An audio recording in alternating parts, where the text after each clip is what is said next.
Didn't expect this. Welcome everybody, and this being Miss Chamorro, you've invited a Chamorro who's going to give you a little history of how her dad's side of the family got to Guam, and probably, I don't know what she's going to say. We'll find out.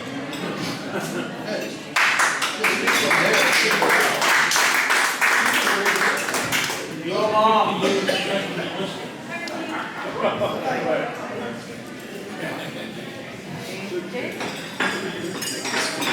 Yep. Hello, Mrs. Kasperbauer. How are you?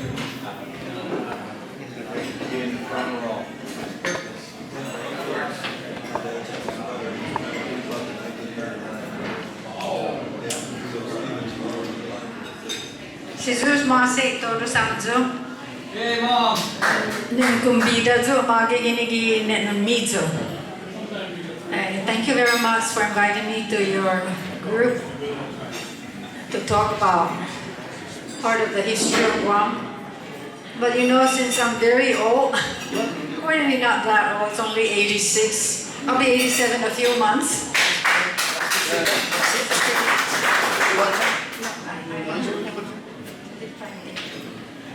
So my story is going to be very long, and I don't think I can finish today. So, but I'll give you, I don't know just really what you'd like to hear, or the pre-war, during the war, after the war.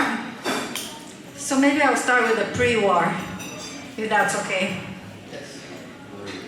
My grandfather, Don Pascual Artero, says, was from Mojacat in Spain. And his dad died when he was a little boy. So by the time he was 12 years old, he left home and went to Africa and worked in the diamond mine. And he was going back and forth from Africa back home to Spain. When he was in his youth, he joined the military. I forgot what outfit with the army. And he had a girlfriend, but then he was stationed in the Philippines. And then he went home, and I guess he broke up with his girlfriend, and was sent back to the Philippines, and then he was transferred to Yap. And when he was in Yap, he met my grandmother. My grandmother's family is Martinez Cruz from Guam. And the 4 girls are the oldest, and they have 3 brothers. Their parents died during the Spanish flu, or whatever the influenza that came in the early 1800s. So the nuns recruited my grandmother and her sisters to go with them to Yap to help teach at the missionary there. So while they were in Yap, my grandfather, who was from Spain, who was stationed in the Philippines, was transferred to Yap, and that's where they met. And later on, they got married, and by then it's 1898, and America's war with Puerto Rico. And when America won, I guess they got the spoils of war, so they ended up getting Guam and the Philippines, America, to Guam, the Philippines. So my grandfather and my grandmother, who were in the Yap, rode in one of the U.S. Navy ship and took her siblings with her husband back to Guam. And so that's how they came back. And while in Guam, of course, the Chamorro people were not that, it was all different clans, and if you know the history of the Chamorro people of land ownership, we are matriarchal. I don't know, I'm not a sociologist, I don't matriarchal, matrilineal, I forgot what's the right word, but they were the boss. So we women were always the boss. And the reason why that is that because the men had to go fishing, and they have to go to Yap, to Saipan, Rota, Tinian. So somebody has to take care of the family. So that's why the oldest matriarch in the family is the boss. And so when you are going to get married, the man will have to go to the oldest member of the family to ask for the hand of the girl he loved to get married, and she has to decide. And when she says yes, she will assign you, the two of you, where you're going to build your house in the family clan. And so that's how the ancient Chamorro used to live. And none of the children were ever fell orphan, because all the adults were their parents. Even if the father's out to sea or get lost at sea or never came back because he died, or in Saipan for 5-10 years, they never felt abandoned. They always have all kinds of adults to parent them. So we did not have homelessness, or we call it patgun mazuti. It's out as, dump outside.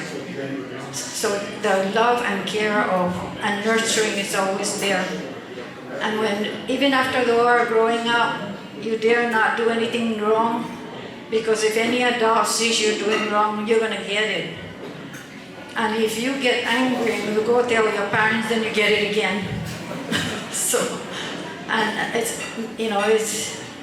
it's very hard to be delinquent in those days, because you have all the adults looking out after you. So anyway, my grandfather came back, and at that time, I forgot whether it's Captain Leary wanted the island to be surveyed, because he wanted the Chamorro to pay in tax. And at that time, the Chamorros were very upset, because who's this foreigner who come to our land and now wants money? It's our land from generation to generation. Now he wants money from our land. Then he explained that we need the money to build roads and put water lines. And so they consented to it. So, of course, none of the Chamorro were surveyors. My grandfather was. So he was employed by the Navy to help survey. And a lot of people also needed his expertise in surveying. So they asked him to survey land, and their payment to him was land. You survey all this land and I'll give you this piece of land. So my grandfather owned land, different pieces of land all over the island, but later on he traded it in. And that's how he ended up having Togwag. Togwag is now Nictan or NCS up north. Upi, which is now Anderson Air Force Base, was purchased between Captain Leary and my grandfather. And my grandfather and Captain Leary decided that they'll do farming together. And so they got Upi, which is Anderson. And Upi is the only area of Guam that has all the ifo trees that are ancient. An ifo tree, you cannot pound a nail into it. If you pound a nail, the nail is going to break. And I don't think even termite will eat it. So you have to screw the nail in. That's the only way you can use that ifo. So when the military came and took over the island, they dynamite all the beautiful, very, very old ifo trees up in Upi and bulldoze them down into the ocean to build Anderson Air Force Base. Of course, they did not pay my grandfather any money for any of the ifo trees, nor the copra plantation, nor the houses, nor the cattle bath that he had there, nor any of the homes that were built for his employees. And at that time, I think the government of Guam was paying, I don't know if it's 5 cents or I'm not sure what the price of 50 cents, maybe that's too much a day for their labor, and my grandfather was paying them $1 a day. And also he got them to just stay on the property. They can build their homes there and didn't charge them any, and even gave them a pig and a cow and chickens so they can have their own livelihood while working for their terror. And then my father was a close friend with Pedro Martinez, and Pedro had his own ice plant, and my grandfather owned his Artero's meat market. It's the only meat market on the island down in Agana. You know where Staywell is? That was where the meat market was, Artero's meat market, which is not very far from Martinez Ice Plant. And then his friends is Mr. Underwood and Don Pedro Perez, and all those are the pioneers of early Guam before the war. And so when visit and my grandfather were partners, they used the Navy ship to bring in things. They brought in the cattle. I forgot, was it, Stephen, was it heifers? Angus, the Angus cattle. And they had also brought in, all the short grass. They brought those in for cattle feed. And so then they had a copra plantation up there in Bupi besides raising cattle. And I know that my grandfather's brother Pascual, before the war, he was one of the pioneers of getting the Rotary Club of Guam. So I thought part of Stephen history on his family being in Rotary.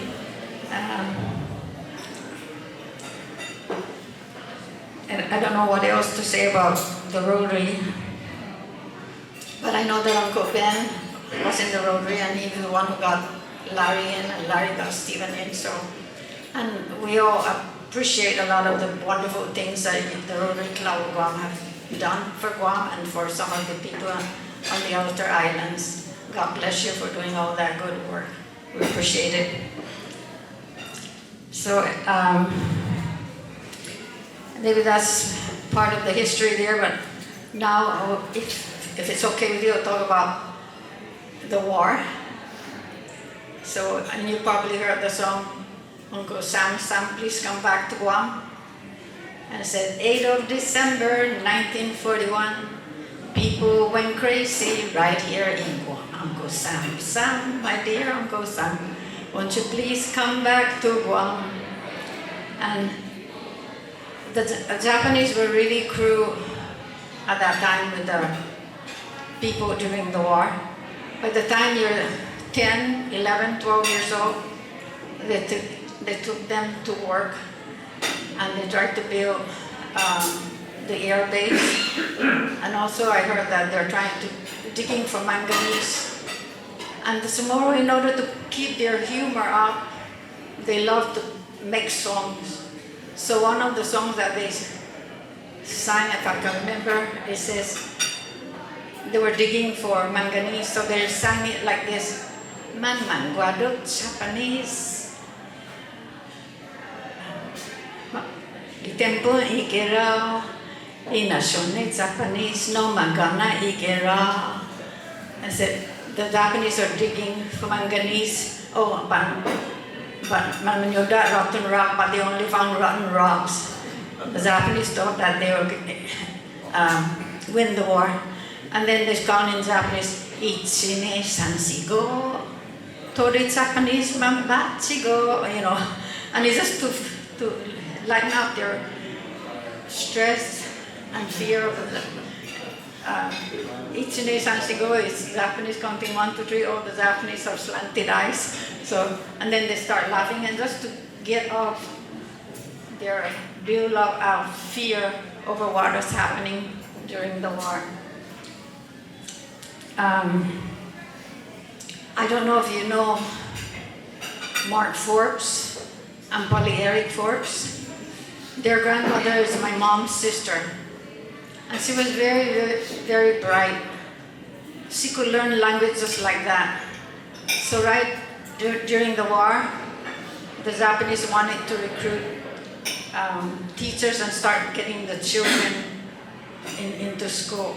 So she was recruited to teach Japanese. And so she was one of the Japanese teachers in those days. during the war. Anything else?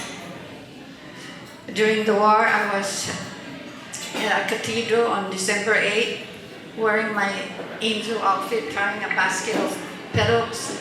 We were going to go on the 8th of December procession to strewn all the flowers, but then we heard the plane coming in. And you know, in those days, the rice will come in big white sack, like the sack of rice, you know. So the women used to take the sack of rice when it's empty, wash them and cut them up into scarf or dish towels. So when Panam will come once a month, they'll take everybody will run out with their dish towel waving at Panam, all because they're happy. Yeah, because when the ship comes in, or Panam, they'll be bringing things. So they even made a song like this. Jangindong kuluzu na behano mu eskwela, estazo malati behak sa bandera, uli lawi batko, uli guatoy batko, gipunta gisan haza, managang si kapitan, manok Santiago, hooray, hooray, biscuits and cafe. And they say, when I'm big, Mom, I'm going to go to school, and when I'm smart, I will raise the flag. And when we see the ship coming from the north, we'll say, hooray, hooray, we're going to have biscuits and cafe, because they're the ones who will bring in the coffee and the biscuit, the sea biscuit Navy biscuit that you see in the stores. That was the part of the staple of Guam since before the war, the Navy biscuit. So I don't know if anybody's singing that song anymore, but that's part of our history growing up. Then going back to the war, when after I heard the airplane, I wanted to go out, and I said to my sister, Panam, Panam. And she elbowed me and she said, Okaka, mo, keep your mouth shut. And then I listened, and then I heard more droning, more than one. I said, hey, naminigay na Panam. Oh, there's so many Panam coming. And everybody was quiet, and Bishop Olano was saying the Mass, and he was quiet too. And then he told everybody to be quiet. And then after we heard all this droning of airplanes going by, and I could hardly stand myself because I really wanted to go out to see and wave at all the airplanes, because so many Panams. Then somebody came up to the Bishop Olano and told him, whispered to him, and then later on he said to us, we heard this big explosion, and I guess they threw a bomb over in Sumay. And then after that, Bishop Olano told us to, he said, when we don't hear the drone of any airplanes, I will give the signal for all of you to go home, hurry home, gather all your belongings, and run and hide in the jungle. The Japanese are attacking us. And so, but don't scream, go fast, but don't panic. And of course, that went in one ear and out the other ear. Everybody was, especially the women there. A lot of the women in Guam in those days, they were a Paris fashion.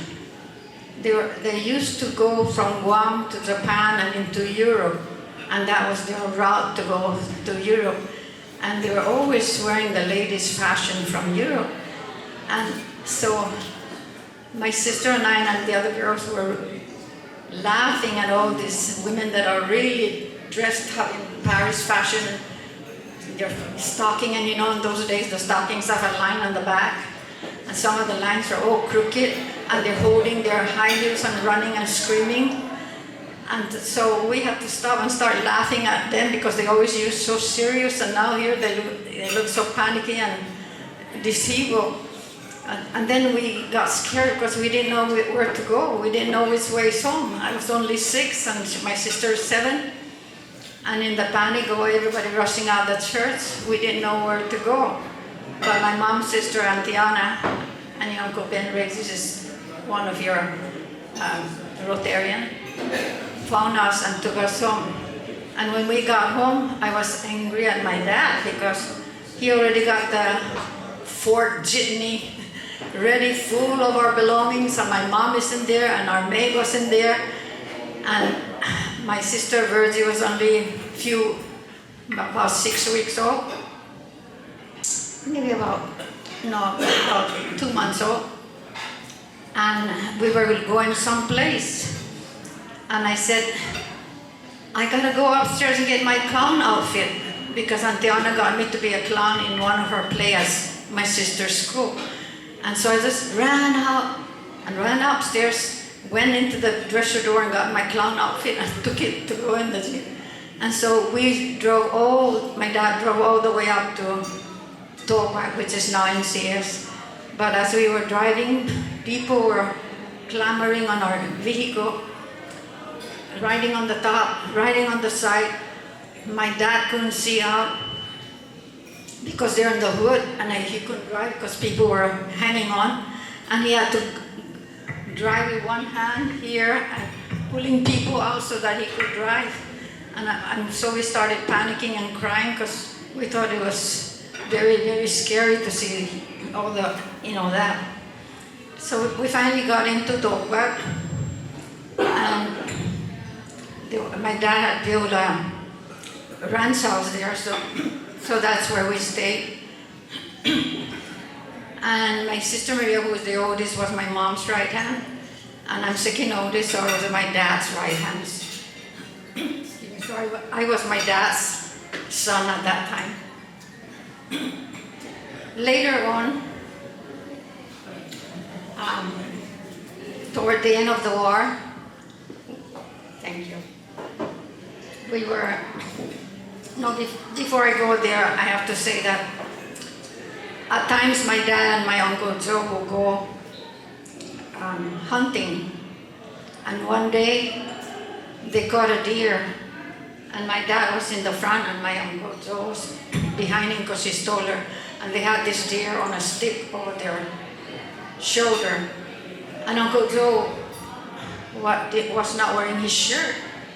I saw that his shirt was wrapped up under his arm, holding something. So I ran up to him and said, Uncle Joe, what do you have there? And he started crying, and he said, I am so, so sad because I did not know that this baby deer was just born and we killed her mom. So please, can you take this baby deer and take care of him and don't let her die? And so I took the deer and I raised the deer, and I called her Linda. And every time we didn't have enough food, my dad would say, Carmen, we're hungry, we need to kill Linda so we can eat. And I said, no, Papa, you cannot kill Linda.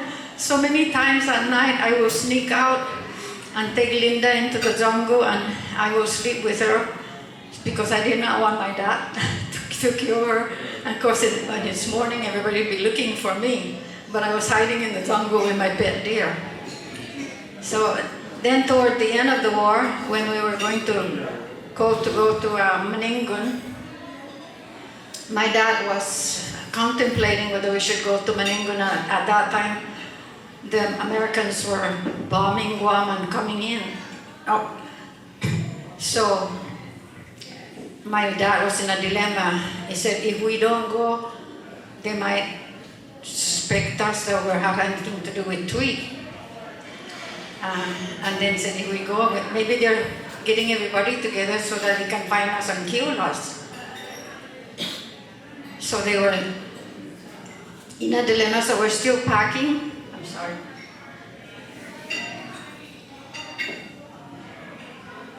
And then my dad went to go look for the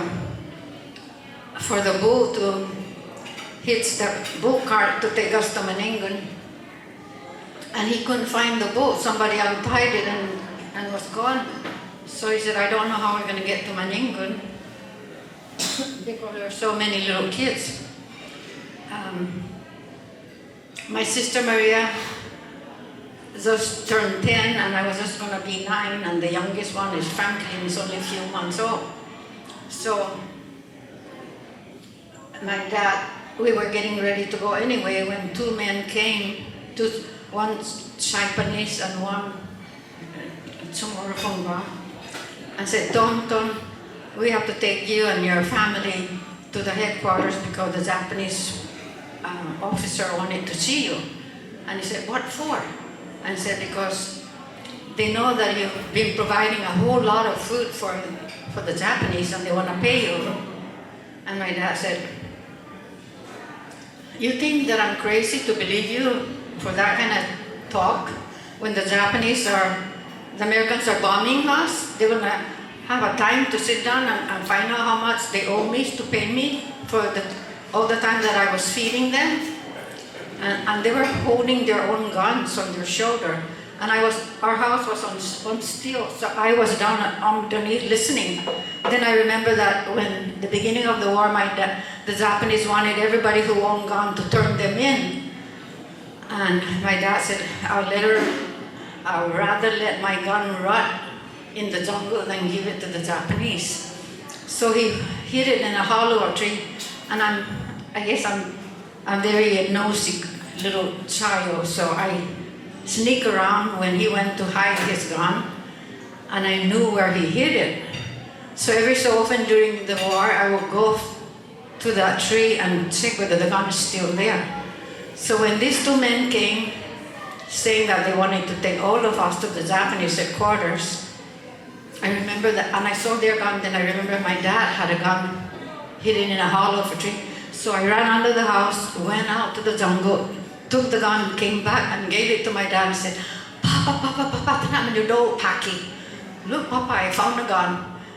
Of course, he knew it's his gun, so he grabbed the gun and pointed at the two men. And my dad was a very religious and prayerful person, but he said all kinds of cuss words at them at that time.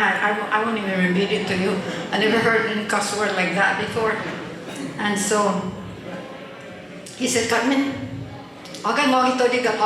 Carmen, call all the dogs. And he had about 6 or 7 dogs. And then so I called all the dogs, and they were all standing near us, and they were all saying, And so the two men got scared, and my dad said, Beinayan 7 minutos, Falago Gini, Zangin Estomati 7 minutos, Besekin Higaw Galago Nyanzu. He said, I'll give you 7 minutes, and after 7 minutes, I'm going to sicken my dogs after you. So he took out his pocket watch, and he said, right now, go. So he started timing until 2 of them started running away, and my dad was holding the gun at them. And the dogs were always standing at attention with their tails up. So they started running away. And then Papa came in the house and he said, we're not going to Maningun. We're going to go hide in the jungle. But before he led the 2 men, he asked the 2 men what happened to Mr. Pangilinan. Of course, Mr. Pangilinan is the ranch next to our ranch, and he was hiding Tweed. And he gave Tweed over to my dad when the Japanese were going to come search his ranch. And so my dad had Tweed. And at the time that, before those 2 men came, we were hiding in the jungle from the American bombardment. And Mr. Pangilinan and his family was down there, and my grandfather and his family and us, all together in this one place in the jungle. And my dad told me, Carmen, you and Tita and Sue go get eggs from the hen house because we don't have enough for everybody here. So on our way out, 2 men found us and asked, where's your family? And my sister said, oh, they're down there. So they went down there and found Mr. Pangilinan and said, we're here to take you to the Japanese headquarters. And my dad told him, no, John, don't go. Please, John, don't go, because this is a trick. And Mr. Pangilinan said, I have to go to protect my wife and children. So he left. And then his wife and children went someplace else. And that's when my dad decided that, we'll go hide in the jungle or get ready to go. So anyway, when he asked the 2 men what happened to Mr. Pangilinan, he said, that's why we came here, because they beat him up, and as first they killed Father Duenas and Father Duenas' nephew, and Mr. Pangilinan, but before, when Mr. Pangilinan fell down to the ground, because they keep beating him up, asking him, Mangil, where's Tweet? Where's Tweet? And then I guess he was saying something like he was kind of unconscious, and he was saying something, and they had an interpreter go down to listen, down on the ground to listen to what he was saying. And I guess he's saying atero, atero. So that's why they came, they to send us to get you, because Pangilinan said that Tweet is at atero and you're the closest atero to him. So that's when my dad saved them away, and we went into the jungle to hide. And since I was always my dad's helper and I knew the jungle, my dad told me, Carmen, I will be on the front of the line to guide your mom and everybody, but you be in the back of the line, because he taught me how to be in the jungle and how not to disturb any of the plants so that nobody will know, that there any grasses bend down, so that nobody know that somebody went that way.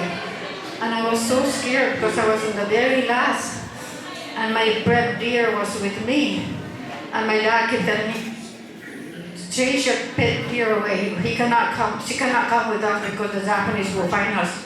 And I did not want to let her go because so precious. She's been mine for a while, since the beginning of the war. And so my dad said, you have to let her go.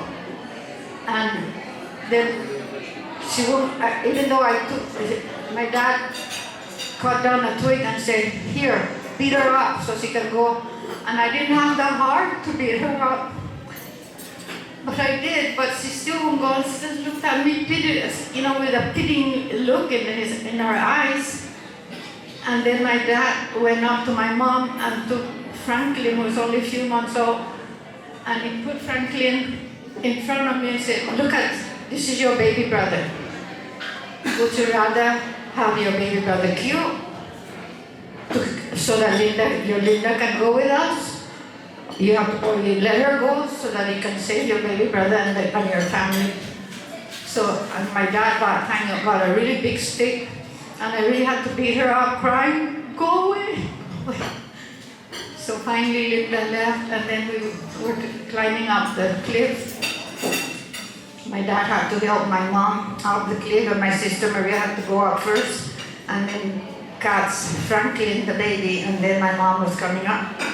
And then after we got there, that night my mom got sick, and we didn't know that she was pregnant, and she aborted the baby.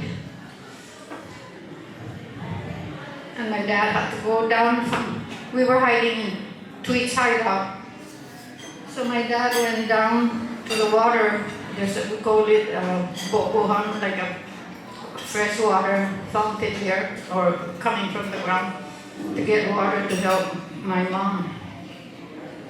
And even though we had such harrowing time, we just kept on praying the rosary, and the American were still bombing and shooting at us.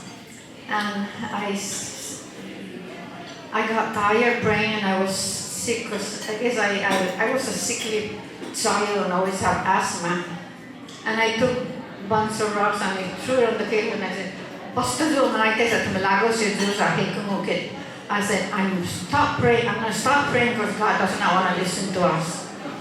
And so I left the cave and went outside, and then I looked over Aston and I saw all kinds of dark stuff coming. There's many ships and a bunch of things that are crawling in the water and people walking in. And then the water didn't look like ocean water, it looks like dark, like red. So many of the soldiers that were coming in were being killed by landmine, but they kept coming in. And so we just kept praying, and then my cousin Jesus came running up the cliff and said, no, I'm not Americano. No, the Americans are here. And my dad took his shotgun and said, you're lying.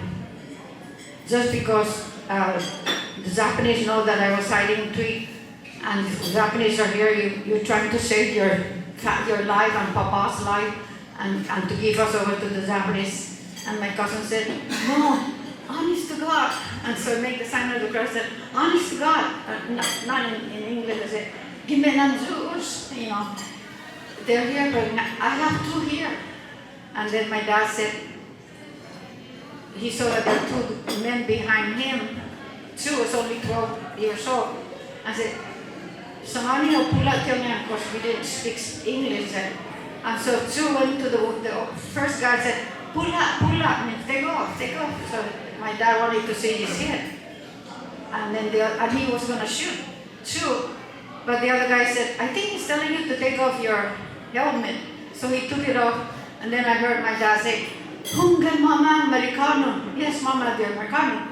So he let them in, and the two of them were hugging this, you know, during the wartime, people really smell stinky. As a child, you know, all those things are very sharp in your senses. And you know the Japanese stinky is not the same as these stinky American soldiers. Poor guys, they probably didn't have a base and they entered the jungle. But my mom and dad were hugging them and kissing them and thanking them. And they had these little cans. And you open it up and inside they're chewing gum and biscuit and I don't know what. So they tempted us with food because we didn't want to go to them. I'm like the leader of the children, my sisters and brothers, and I pushed them all back to the cave. And I didn't want them to be near my mom and dad and these two men and so until they brought us the food. And of course we were very hungry because we hadn't eaten for I don't know when. And so we broke down then and we took the candies and the gum and the biscuit. Then we went down.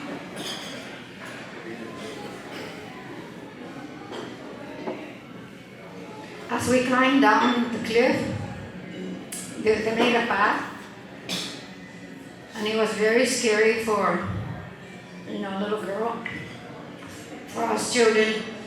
On the right-hand side were a bunch of dead people, all in uniform, different from the dead people on your left-hand side, on the left. And then you look up the trees, and there are dead people hanging on the trees. And so on the left side were all the dead Japanese. On the right side were all dead Americans. And we had to go through this.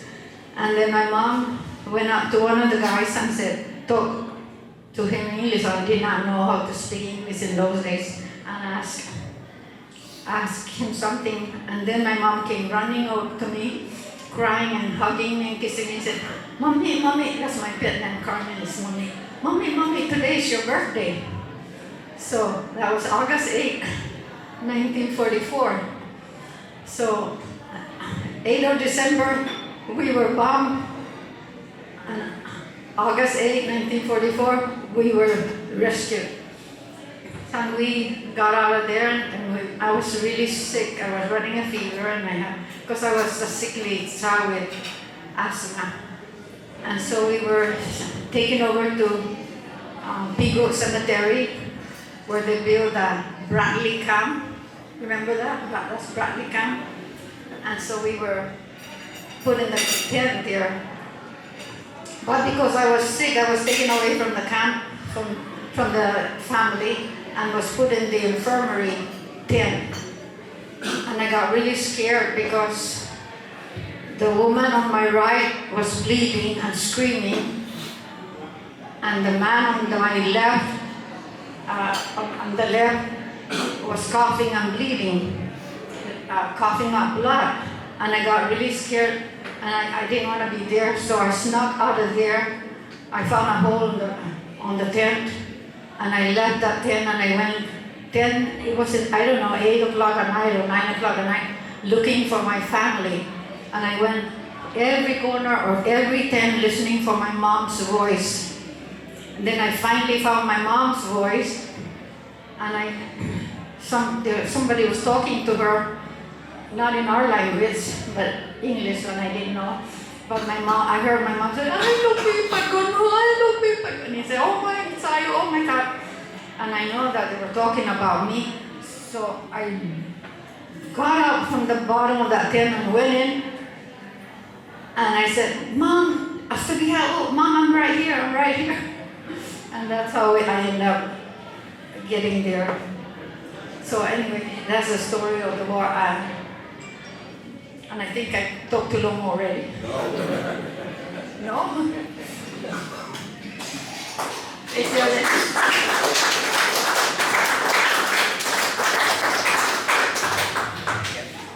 You didn't finish the story about how we met, how you left. Oh, yes. I have met Larry. Sorry about you, Larry. We do know where Steve is. Okay, well, after the war, George Washington High School was the first school that was started beside elementary school in all the different villages, but George Washington was the only high school at that time. And the officer's wife decided to give us 4-year scholarship to the valedictorian. And so my cousin Rosalind, which is Mark Forbes, Polly Eric Forbes' mom, was the valedictorian. And so, and I don't know if some of you might know my uncle, the late Vicente Reyes, who was a Rotarian, and he was a lawyer. He knew Admiral Nimitz and all the higher ups who were here in Guam right after the war. So he asked one of his friends, "Where should we send Rosalind to go to college?" And one of them told, "Send her to Colorado, to Loretta Heights College, Catholic school." So they sent Rosalind there. And then Rosalind didn't want to stay there because she was homesick.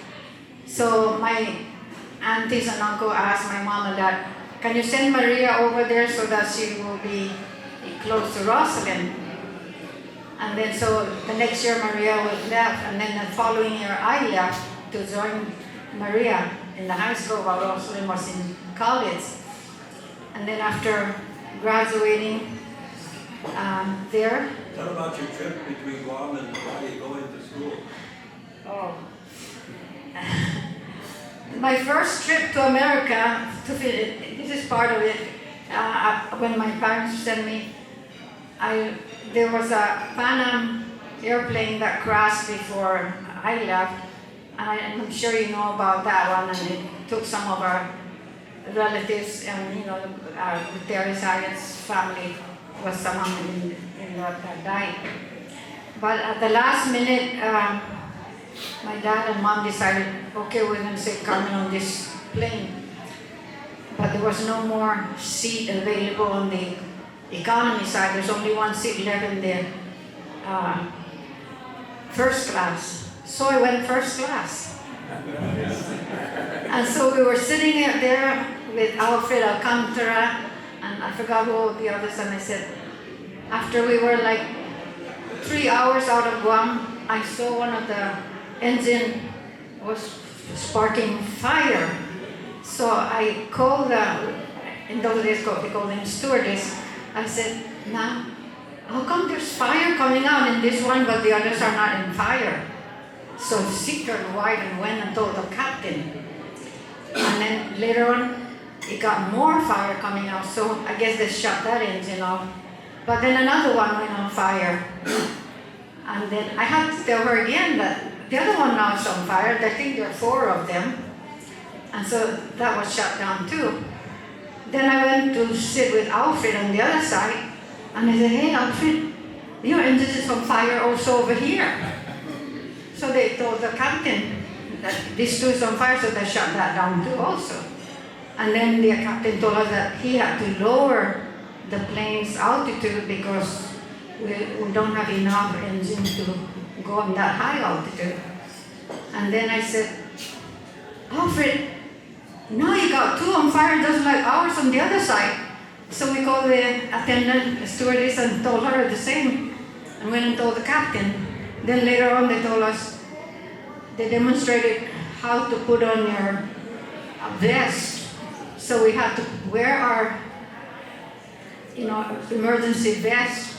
And then she said, if we get any lower and we have no more, if we have only one engine, then we have to land on the water. And I was so scared because I did not want the halugu to eat me up. The halugu is, that shark. And so I was praying and I took out my rosary and I said, boy, I said so many rosaries, but I found out later on that I was not really saying the whole rosary. I said, Hail Mary, Holy Mary, Hail Mary, Holy Mary, Hail Mary, Holy Mary. And I was going so fast and I was so panicking. Oh, please, Mother Mary, I don't want to be eaten by the shark. Oh, please, Mother. So I was just praying like that and crying. But we were practically right above the water when we landed in Wake. And we stayed in Wake overnight, and they didn't have any hotels or a place to sleep there. So we sat in the terminal on chairs till they had to, I don't know how they reached Hawaii, and they had to wait for a plane from Hawaii to come with 2 engines, and we had to wait to install that, so like a day and a half or something like that, or hours. Anyway, so finally we got to Hawaii. But before we got to Hawaii, the same thing happened. We had more fires, and we're down close to the ocean, and we're praying again and praying. And then we could see the airfield, and we saw the ambulance and all kinds of fire trucks out there. And so the captain said, we will have a very rough landing, but at least we got there, and pray hard that we're not going in a bowl of fire. So we did pray real hard, and we were, thank God, we landed safely. That was my very first airplane trip in my whole life. So then they took us to the Royal Hawaiian Hotel and said, we're going to stay till the plane is fixed. So I had a room, and I don't think they have elevators in that hotel at that time. But we had to walk up the stairs. And I had a room on the 2nd floor. And then somebody knocked on my door and said, the plane is fixed. We can go now. And this was like a day and a half later. So I came down with my suitcase, and I looked around and I said, where am I going to go? And the woman at the desk said, come here. So I went to her and said, this is your bill. I said, bill? I was 16 years old. Tomorrow, just learning how to speak English. Bill? What bill? You have to pay for your room. I said, I don't have any money. And then the captain was just walking down the stairs and said, give it to him. Because maybe he has money, I don't have any money. And he looked at me and said, don't worry, I'll take care of it. So he went up to the counter, and I guess he took care of it. And then that was my very first airplane trip. Then we landed in San Francisco, and I stayed there with my auntie and uncle, De La Cruz, who works for Pan Am, before I went on to Boulder, Colorado to high school. So that was my first airplane trip. Have you flown after that? Only first time. Oh, I have some other. Any questions? Yes, any questions? So, where did you meet Larry? Oh. After high school, I decided that I wanted to go into nursing, and so I went to Wisconsin to Viterbo College, and I met Sister Clarella, and Sister Clarella was in Guam after the war because they're doing missionary work. The Franciscan sisters, they're now in St. Francis, and they started their Bishop Gardner School at that time. And she said, I said, oh, sister, what are you doing here? You were in Guam. And said, yeah, Mother Superior sent me over to go to Cairo, Iowa, because they needed a new director of nursing there. And so I'm going to go there. And I want you to come with me. I said, no, I wanted to stay here. And said, no, you come with me because I really didn't like that I left Guam. So you'll keep me company, and then you and I can talk about Guam. So I left and I went there, and then when I got there, I didn't like it because the school was near a pig farm. And oh, did it stink so bad. Oh my gosh.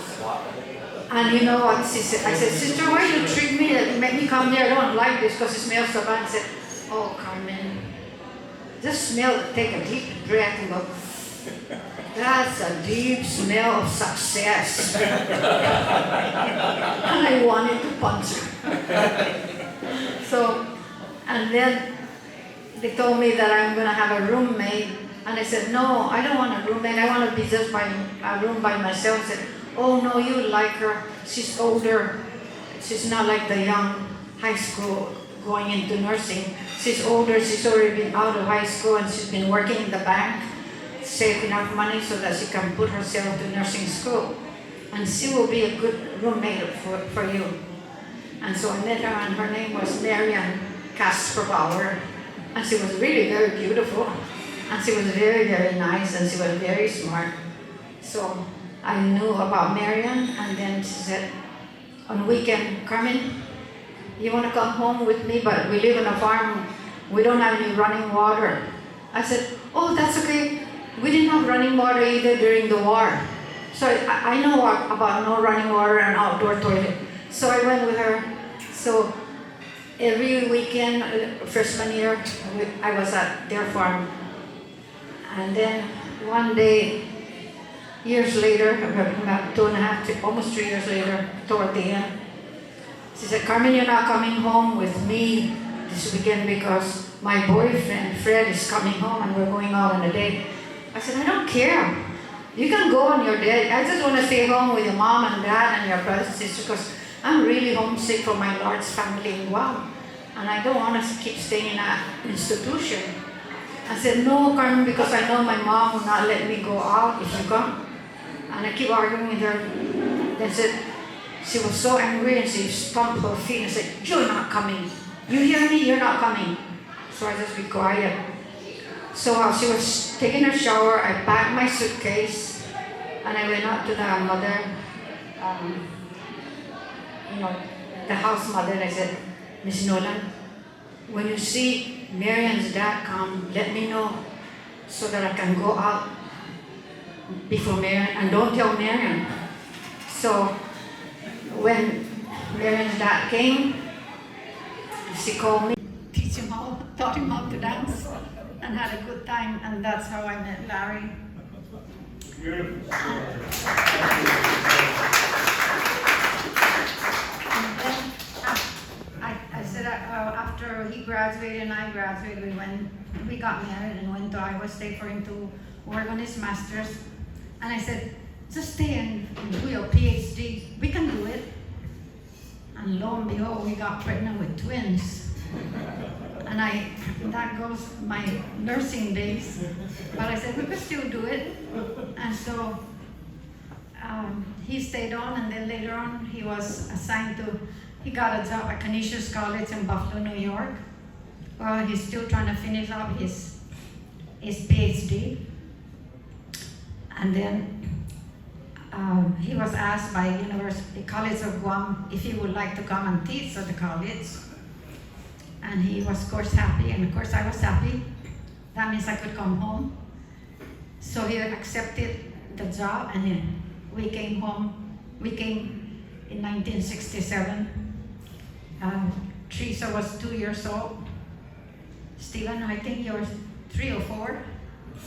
And that's how we came to Guam, and here ever since. Thank you.